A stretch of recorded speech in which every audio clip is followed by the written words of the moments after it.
மதம் என்கிறீர்கள், எங்கள் மார்க்கம் என்கிறீர்கள், நாங்கள் சிறுபான்மை என்கிறீர்கள். யார் சிறுபான்மை? நீங்கள் சிறுபான்மை என்றால் ஸ்டாலின் ஐயா, கருணாநிதி எப்படி பெரும்பான்மை? எப்படி பெரும்பான்மை? எப்படி? மதத்தாலா? மதமா? மதம்தான் மனிதனை உலகெங்கும் மதிப்பிடுகிறதா பெருமக்களே? பேராய பெருமக்களே, மதம்தான் உலகெங்கிலும் மனிதனை மதிப்பிடுகிறதா? நீங்கள் அறியாததா? நீங்கள் வாசிக்காததா உலக வரலாறு? மொழியின் அடிப்படையில் தான் உலகம் மனிதனை மதிப்பிடுகிறது. அப்படித்தான், அப்படித்தான். நீங்கள் பிரிட்டனுக்கு செல்லவில்லையா? ஐ ஆம் பிரிட்டிஷ் கிடையாது, ஐ ஆம் கிறிஸ்டின் கிடையாது, ஐ ஆம் இங்கிலீஷ் அப்படிதான் அடிமைப்படுத்துவான். பிரான்ஸுக்கு போனது இல்லையா? ஐ ஆம் பிரான்ஸ் கிடையாது, ஐ ஆம் கிறிஸ்டின் கிடையாது, ஐ ஆம் பிரெஞ்சு அப்படிதான் அடையாளப்படுத்துவான். ஐரோப்பிய நாடு முழுமைக்கு ஒரே மதம் தானே, ஒரே இறை தானே, இறைமகன் இயேசு. எல்லாருக்கும் ஒரே பைபிள் தானே, வேதம். ஏன் இத்தனை நாடுகள்? ஏன் நார்வே? ஏன் ஸ்வீடன்? ஏன் டென்மார்க்? ஏன் பிரான்ஸ்? ஏன் ஜெர்மனி? ஏன் ஏன் சுவிட்சர்லாந்து? எதுக்காக இத்தனை நாடுகள்? மொழி வழிய தேசிய இனங்கள், நிலங்கள்.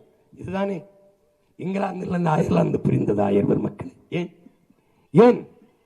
ஏன்?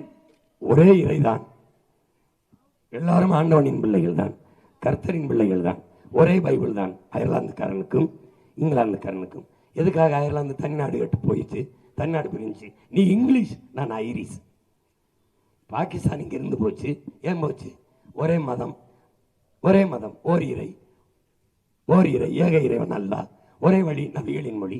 பிரிஞ்சு போச்சு. அங்கேயும் பங்களாதேஷ் பிரிஞ்சு. நீ உருது, நான் வங்காளி. மொழி வழியே தேசிய இனங்கள், நிலங்கள். இதை நீங்கள் அறியாததா, உணராததா? எதை வைத்து கருணாநிதியும் அவர் பிள்ளைகளும் உங்களை சிறுபான்மை என்று சொல்வதை நம்புகிறீர்கள்? எப்படி சிறுபான்மை? மதம் மாறிக்கொள்ளக்கூடியது, மொழியும் இனமும் மாறிக்கொள்ள முடியுமா? இன்னைக்கு இந்துவா இருக்கிற நான் நாளைக்கு இஸ்லாத்தை ஏற்க முடியும். ஆனால் இன்றைக்கு தமிழனா இருக்கிற நான் நாளைக்கு வேறொரு மொழியை ஏற்றுக்கொண்டு அந்த இனமாக முடியுமா?